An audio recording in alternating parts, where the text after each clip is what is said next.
27 décembre. Zacharie, chapitre 10, verset 1 à chapitre 11, verset 17. Demandez donc à l'Éternel de l'appuyer au printemps. Il produit les orages. Il vous accordera un pluie abondant et fera pousser l'herbe de chacun dans son champ. Car vos idoles domestiques ont débité des mots trompeurs. Les devins ont transmis des révélations fausses. Ils racontent des songes qui n'étaient que mensonges, et leur consolation étant des illusions. Voilà pourquoi ce peuple a dû partir à loin, dans la misère, comme un troupeau qui n'a pas de berger. C'est contre les bergers que je suis en colère. J'interviendrai contre les boucs. Le Seigneur des armées célestes vient s'occuper de son troupeau, le peuple de Juda, et il veut faire de son cheval glorieux pour la bataille. Que le pierre angulaire sortira de Juda. De lui aussi viendra le piquet de la tente ainsi que l'arc de guerre. Oui, de lui tous les chefs seront issus. Pareil à des guerriers foulant la boue des routes au cours de la bataille. Ils combattront. L'Éternel sera avec eux. Alors les ennemis montés sur des chevaux seront couverts de honte. Je fermerai les peuples de Juda. Je sauverai les peuples de Joseph. Je les établirai, car j'aurai de l'amour pour eux. Ils seront comme un peuple que je n'aurai jamais rejeté loin de moi, car je suis l'Éternel, le Dieu. Je les exaucerai. Le peuple des freins aura de la violence tel des guerriers.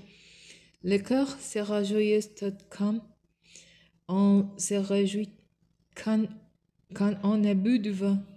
Les enfants se lèveront et eux aussi seront joyeux, car à cause de l'Éternel, ils auront le cœur plein de joie.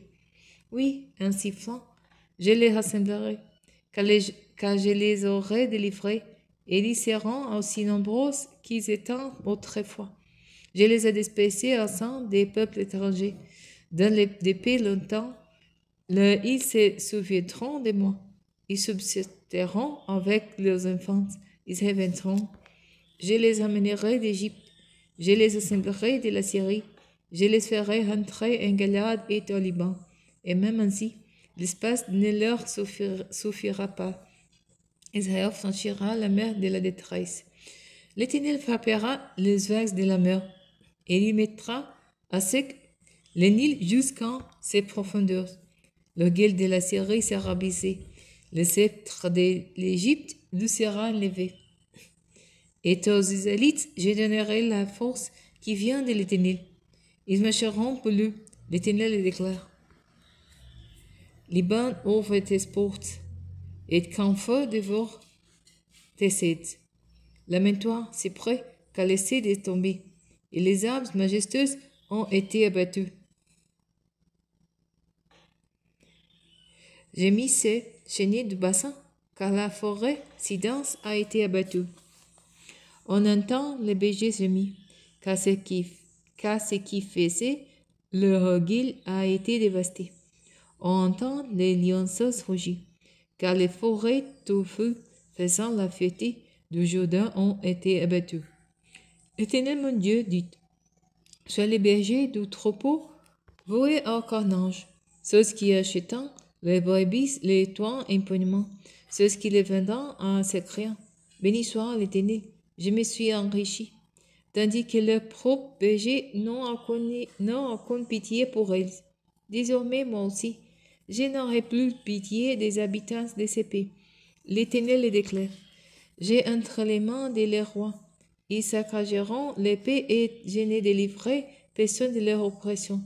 Je me mis donc à faire paître les brebis destinées au carnage, et surtout les plus misérables du troupeau. J'ai pris deux oulettes. J'ai nommé l'un grâce et l'autre lion, puis j'ai mis à faire paître les brebis du troupeau. J'ai éliminé en moi les trois bergers, mais j'ai pédi patience avec ils, et ils, de leur côté, s'étaient lassés de moi. Et j'ai dit au troupeau, je ne vous ferai plus paître. Celui qui doit périr, eh bien qu'elle périsse.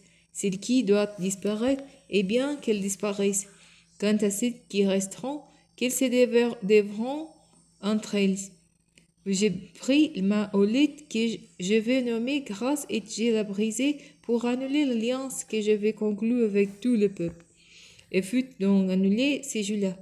Alors les brebis les plus misérables du troupeau, qui m'observant, comprirent que c'était la volonté de l'Éternel.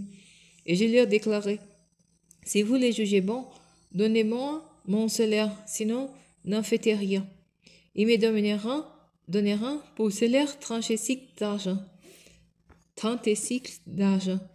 Et l'Éternel me dit, j'étais leur portier, ces jolis prix auxquels j'ai été estimé. J'ai pris les 30 cycles d'argent et je les jetai dans le temple de l'Éternel pour les potiers. Puis j'ai brisé ma seconde lettre, ce que j'avais nommé union, pour signifier la rupture de la fraternité entre Juda et Israël. L'Éternel me dit encore, procure-toi maintenant l'attirer d'un berger qui sera insensé. Car je vais susciter dans l'épée d'un berger qui ne s'inquiétera pas des brebis qui disparaissent. Il n'ira pas à la recherche des ceux qui sont égarés. Il ne saignera pas ceux qui sont blessés. Il n'éprouvera par eux besoin de ceux qui se portent bien. Mais il mangera la chair de ceux qui sont grasses et il leur brisera les sabots. Mais leur berger vaurien qui abandonne son troupeau, qu'il épaisse le ciel son bras et le crève de l'œil droite, que son bras se dessèche, oui, se dessèche, que son œil droite s'étend bel et bien.